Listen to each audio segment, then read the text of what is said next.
ये वही पिस्टल है जिसे चंद्रशेखर आजाद ने आखिरी समय तक 1919 में अमृतसर के जलियांवाले बाग में जब अंग्रेजों ने नरसंहार किया तो पूरे देश में एक अंग्रेजों के प्रति आक्रोश पनप गया और उसमें देश के छात्रों के मन में भी अंग्रेजों के प्रति आक्रोश पनप उठा। तो 1920 में गांधी जी ने असहयोग आंदोलन किया। असहयोग आंदोलन में एक 15 वर्ष के छात्र ने भी हिस्सा लिया और उसे जब अंग्रेज सिपाही पकड़ कर ले गए जज के पास, तो जज ने उस बालक से पूछा कि तुम्हारा नाम क्या है।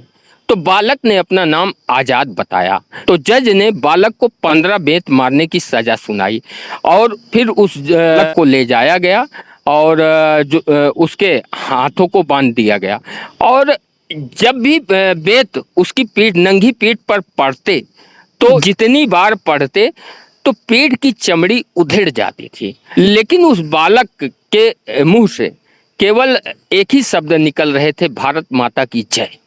और उस बालक ने तब तक जो है भारत माता की जय बोलना बंद नहीं किया जब तक कि वो बेहोश नहीं हो गया। जी हाँ, हम बात कर रहे हैं आज देश के महान क्रांतिकारी चंद्रशेखर आजाद की। नमस्कार भाइयों, न्यूज़ सागर में आपका स्वागत है और मैं हूं सुशील मिश्रा। इस समय हम मौजूद हैं उत्तर प्रदेश के प्रयागराज जनपद के चंद्रशेखर आजाद पार्क। चंद्रशेखर आजाद को कौन नहीं जानता। चंद्रशेखर आजाद का जन्म 23 जुलाई 1906 को मध्य प्रदेश के झाबुआ जिले के भांवरा गांव में हुआ। उनके पिता का नाम सीताराम तिवारी था और उनकी माता का नाम जगरानी देवी था। उनके पिता सीताराम तिवारी अलीराजपुर मध्य प्रदेश में रियासत में नौकरी करते थे। चंद्रशेखर का बचपन आदिवासियों के बीच में बीता। उन्हीं आदिवासियों से चंद्रशेखर ने निशानेबाजी, तीर कमान चलाना सीखा। और चंद्रशेखर आजाद के चरित्र के विषय में हम एक कहानी आपको बताने जा रहे हैं और इसको सुनने के बाद आप लोग खुद समझ में आ जाएगा कितना चरित्रवान थे। जब इन्होंने क्रांतिकारी संगठन का गठन किया तो संगठन को चलाने के लिए पैसे की आवश्यकता होती है। तो संगठन ने ये जो है फैसला किया कि अमीर घरों को लूटा जाएगा। एक रात बिस्मिल के साथ अपने और अन्य साथियों के साथ एक अमीर घर में ये डकैती डालने गए। वहां पर एक महिला ने चंद्रशेखर आजाद की पिस्तौल को छीन लिया। जबकि चंद्रशेखर आजाद शरीर से मजबूत और बलवान थे, लेकिन उसके बाद भी उन्होंने महिला के साथ किसी तरह की अमर्यादित व्यवहार नहीं किया।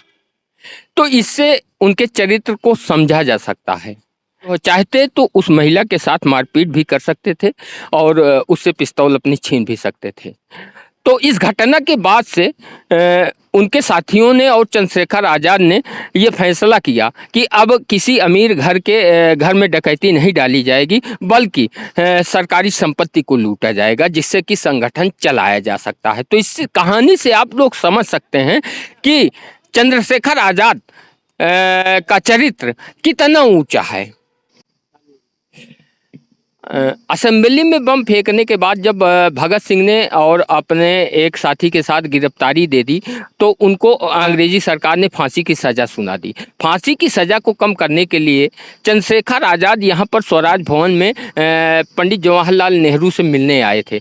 उनसे मिलने के बाद वो यहाँ पर अपने एक अन्य साथी से मुलाकात करने के लिए यहाँ पर आए और ब्रिटिश सरकार में एसएसपी के पद पर तैनात नाड बाबर को गुप्तचरों ने सूचना दे दी, क्योंकि चंद्रशेखर आजाद को पकड़ने के लिए ब्रिटिश सरकार ने 700 गुप्तचर रखे थे उनकी पहचान करने के लिए। और जब नाड बाबर को सूचना मिली कि चंद्रशेखर आजाद अपने एक मित्र से मिलने यहाँ पर आने वाले हैं, तो भारी फोर्स के साथ यहाँ पर आ पहुँचा और चंद्रशेखर आजाद और ब्रिटिश सरकार की पुलिस से यहाँ पर भारी गोलीबारी हुई। और जब चंद्रशेखर आजाद के पास एक गोली मात्र बची तो उन्होंने अपनी ही पिस्तौल से अपनी कनपट्टी पर रखकर गोली मार ली और यहीं पर अंतिम सांस ली, क्योंकि चंद्रशेखर आजाद ने प्रण लिया था कि जीते जी कभी अंग्रेजी हुकूमत या अंग्रेजी सरकार के हाथ नहीं आऊँगा,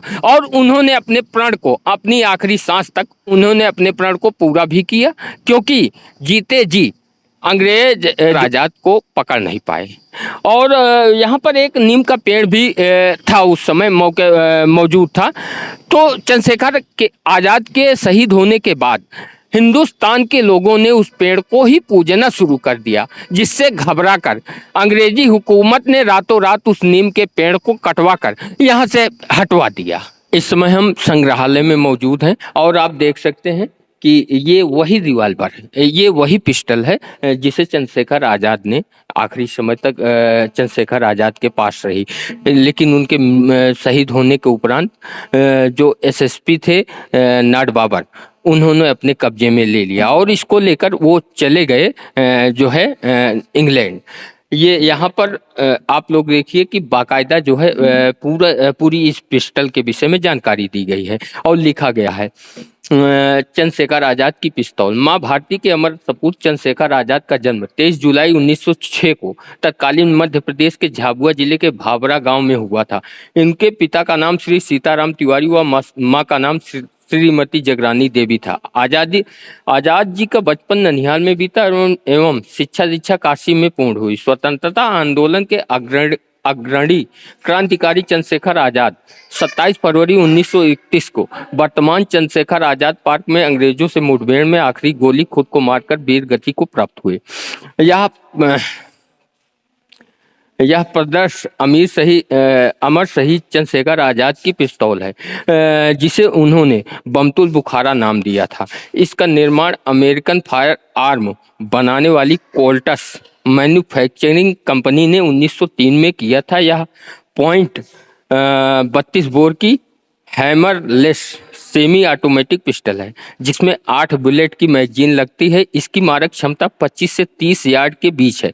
आजाद जी के शहादत के बाद यह पिस्तौल अंग्रेज ऑफिसर जॉन नॉट बाबर, जिसने आजाद जी के शहादत वाली मुठभेड़ का नेतृत्व किया था, को अंग्रेजी हुकूमत द्वारा भेंट में दे दिया गया था, जिसे वह अपने साथ लेकर इंग्लैंड चला गया था। बाद में तत्कालीन इलाहाबाद के कमिश्नर श्री मुस्तफी, जो बाद में लखनऊ विश्वविद्यालय के कुलपति भी हुए, उन्होंने बाबर को पिस्तौल लौटाने के लिए पत्र लिखा, किंतु नाड बाबर ने उनके पत्र का कोई जवाब नहीं दिया। पुनः लंदन में भारतीय उच्चायोग की कोशिशों और भारत सरकार के लिखित अनुरोध पर 1972 में नाड बाबर ने आजाद जी की इस पिस्तौल को भारत सरकार को सौंप दी। इसके पश्चात 27 फरवरी 1973 को इसे जन दर्शनार्थ लखनऊ संग्रहालय में रखा गया। अंततः पंडित गोविंद वल्लभ पंत के प्रयास से पिस्तौल को इलाहाबाद संग्रहालय लाया गया। वर्तमान में यह पिस्तौल भारतीय जनमानस के लिए सर्वाधिक कौतूहल एवं आकर्षण का